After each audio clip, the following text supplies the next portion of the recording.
So how does a player get $250 million contract, secure one of the rarest and most powerful chips in the league with a no trade clause, and then, when things go bad after 2 short seasons, for some massive buyout, only to immediately join a championship contender for pennies on the dollar?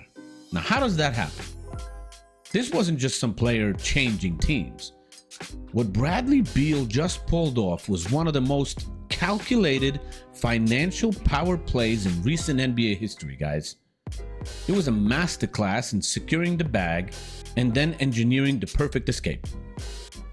Now, today we're breaking down how Bradley Beal fleeced the Phoenix Suns, leaving a trail of financial wreckage in his wake, and what his arrival in Los Angeles means for the Clippers' desperate chase for a title. Now, to really get the scale of this heist, we have to go back to the summer of 23. The Phoenix Suns, fresh off a disappointing playoff run, but with a new aggressive owner, decided to push all their chips to the center of the table.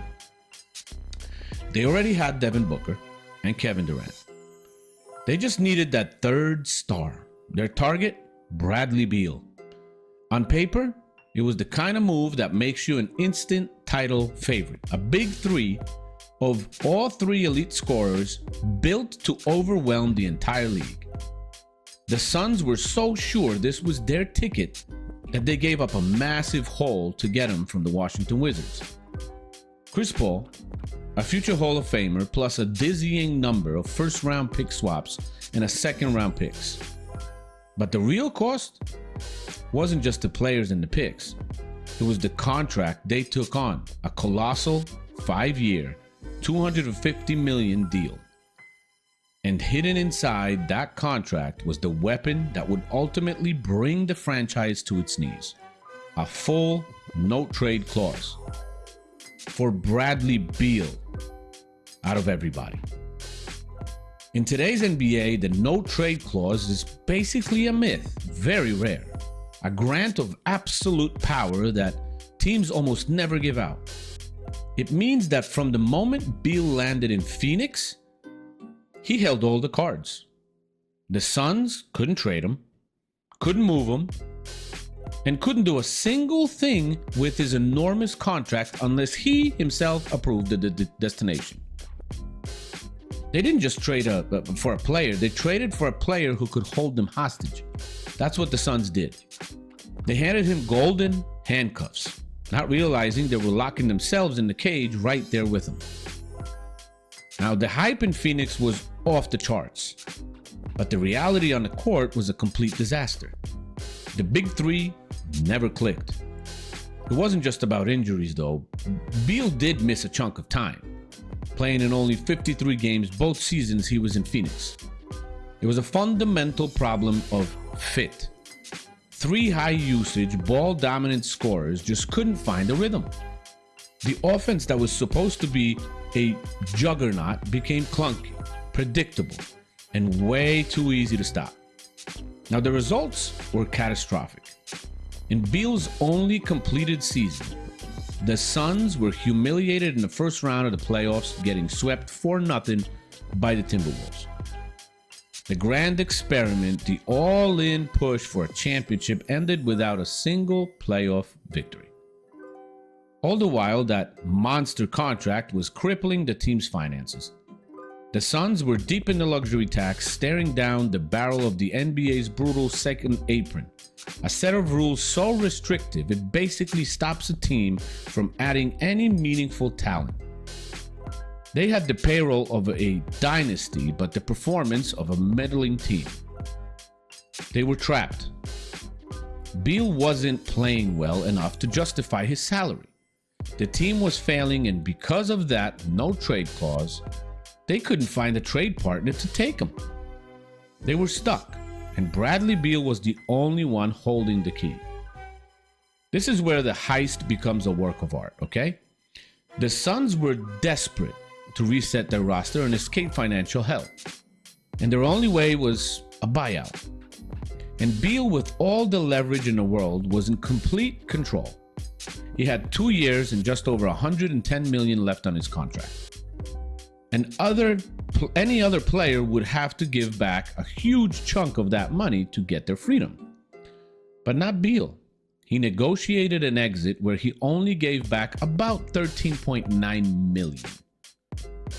He walked away with nearly $97 million of the Suns' money and became a free agent, free to sign with any team he wanted. For Phoenix, the pain was just the beginning. To handle the financial blow, they were forced to use the NBA's waive and stretch provision. Basically, this means the Suns will be paying off the money they owe Beal for the next 5 years. He'll be a ghost on their salary cap until the 2030 season. A haunting reminder of this failed era. Now, Phoenix will have a dead cap hit of roughly $19.4 million every single year for a player who isn't even on their team. That's almost $20 million they can't use to sign players or build a contender around Devin Booker. Beal got his money, forced his way out, and left the franchise to clean up the mess for half a decade. While the Suns were figuring out how to pay a guy to play for their rival, Beal was taking calls from contenders like the Lakers, the Bucks, and the Heat. But he chose the Los Angeles Clippers, signing for a shockingly low price, a 2-year, $11 million contract. The contract is just stunning. The Phoenix Suns are paying Bradley Beal about $19.4 million this year, not to play for them, and the Los Angeles Clippers are paying him a little over $5 million to play for them. The Suns are paying for a superstar and getting nothing, while the Clippers are paying for a role player and getting a 3-time All-Star. For the Clippers, this is the definition of a low-risk, high-reward move. They needed to replace the scoring they lost, and Beal provides that and more. He now gets to be the third option behind Kawhi Leonard and James Harden. A role player pretty much, that might just be perfect for him at this point of his career. He doesn't have to be the main guy anymore. He can play off the ball, attack defenses that are already scrambling to guard 2 future Hall of Famers, and just get buckets. If he stays healthy, he'll be one of the biggest bargains in the NBA. And if it doesn't work out, his contract is a small contract and has a player option for the second year, giving everyone an easy way out. The Clippers got their guy without risking the future, a luxury the Suns certainly did not have. So here's the question for you. Was this a genius move by the Clippers snagging a key piece for cheap? Or are they just picking up a damaged asset who already failed on one super team? Let me know what you think down in the comments, okay? The fallout from this saga has sent 2 franchises hurtling in opposite directions. For the Phoenix Suns, the future looks bleak. They've essentially waved their white flag on their big 3. Now they're stuck trying to retool around Devin Booker, but it's a rebuild on the highest difficulty. That $19.4 million is dead money from Beal's contract and will be an anchor weighing them down every season until 2030. It crushes their flexibility and makes it nearly impossible to build a true contender. The Bradley Beal trade will likely be remembered as one of the worst moves in that franchise history, guys. Now, for the Clippers, the future is now. They won 50 games last season and feel like they've added a major piece without taking on any real financial risk or really losing anything. But the big question still remains, is Bradley Beal the guy who actually pushes them over the top? Now let's be real, this isn't the 30-point per game scorer from the Washington days. I don't know if it's physical, or I don't know if it's mental. Maybe he's not interested in being that great of a player anymore. He averaged a respectable 18.2 points a game in Phoenix and has an injury history you cannot ignore. The Clippers are already an older team that depends heavily on the health of Kawhi Leonard and James Harden. Now they're betting that in a similar role with less pressure, Beal can be that, efficient guy, an explosive third scorer. But they're also betting on a player who when put on a team loaded with talent, could not get it done. He wasn't really interested. The failure in Phoenix wasn't just bad luck. It was about a bad fit and underperformance. But that underperformance had to be due to something. So let's hope the Clippers don't have the same thing. So the Clippers have to be asking themselves, did we just sign the final piece of our championship puzzle?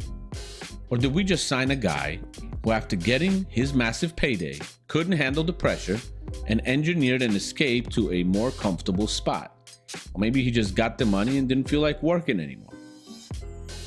When you lay it all out, the story is pretty clear. Bradley Beal used a rare no-trade clause to gain absolute power, and he got that power. He went to a team that he wanted at the time, cashed in on a massive contract, and when the whole project blew up after one season or 2 seasons, partial, he orchestrated a buyout that left his former team in financial ruins for years, all while landing softly on a contending rival for a fraction of his worth. Whether this was a calculated heist from the start is something only he knows, but the outcome is undeniable. One franchise is left picking up the pieces, paying the ghost of a contract for the next 5 years, and the other one believes it may have just found the final ingredient for its first ever NBA championship. That's the Clippers. And right in the middle of it all is one player who proved that in the game of basketball, sometimes the most valuable weapon isn't just your jump shot, it's your contract. Now, overall, tell me what you guys think in the comments. Share the video, like it, subscribe to the channel, and as always, I'll see you in the next one. Bye.